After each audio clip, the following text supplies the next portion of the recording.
BP's new housing plans have angered hundreds of Louisiana fishermen working with the oil company. They call for lodging the workers on what are essentially floating hotels. Liz Reyes tells us why so many of the fishermen are upset.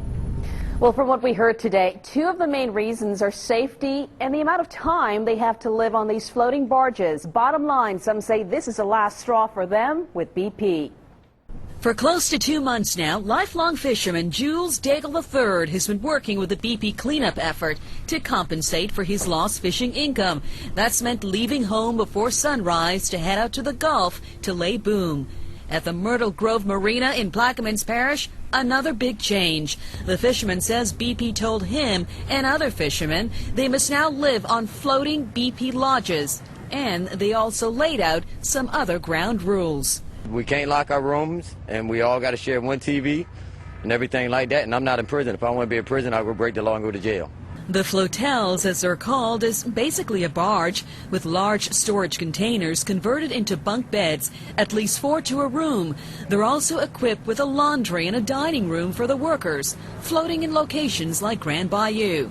Shortly after 1 p.m., all of the fishermen headed into a meeting behind me here with officials at this BP site, hoping to convince them to change their minds on transferring all of them to these floating barges. But the fishermen emerged saying BP officials wouldn't budge, and they would have to start living on the flotels.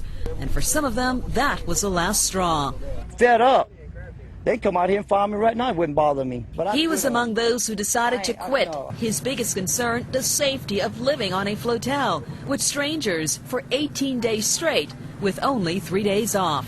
Like my wife says, my life's too important to be going to live on living quarters like that and get killed or something like that. You don't know these guys got AIDS, TB. You don't know what they got. Man, I don't want to go out there and get some kind of disease.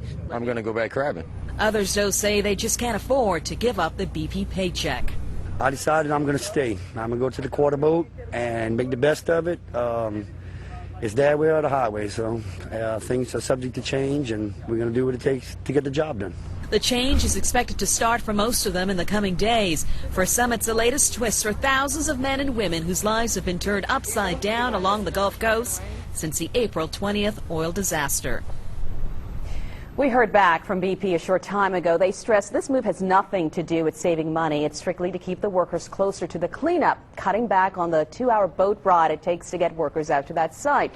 Now, over the past couple of months, they say they've been using barges at several locations, and they stress there is security on all the barges. But that is the main issue I heard today. One of the workers saying that he heard of a fight that broke out in Venice. BP saying they're just rumors. But the guys, for the most part, say if we live locally, why don't you just let the guys who are from out of town working with you be on the flotels, so to speak, and let us stay at home. Folks are so desperate for money right now. It's like, do we live in these conditions that they say are bad, or do we, right, make a fight about it? And some made that decision today. All right. Okay, thanks, Liz.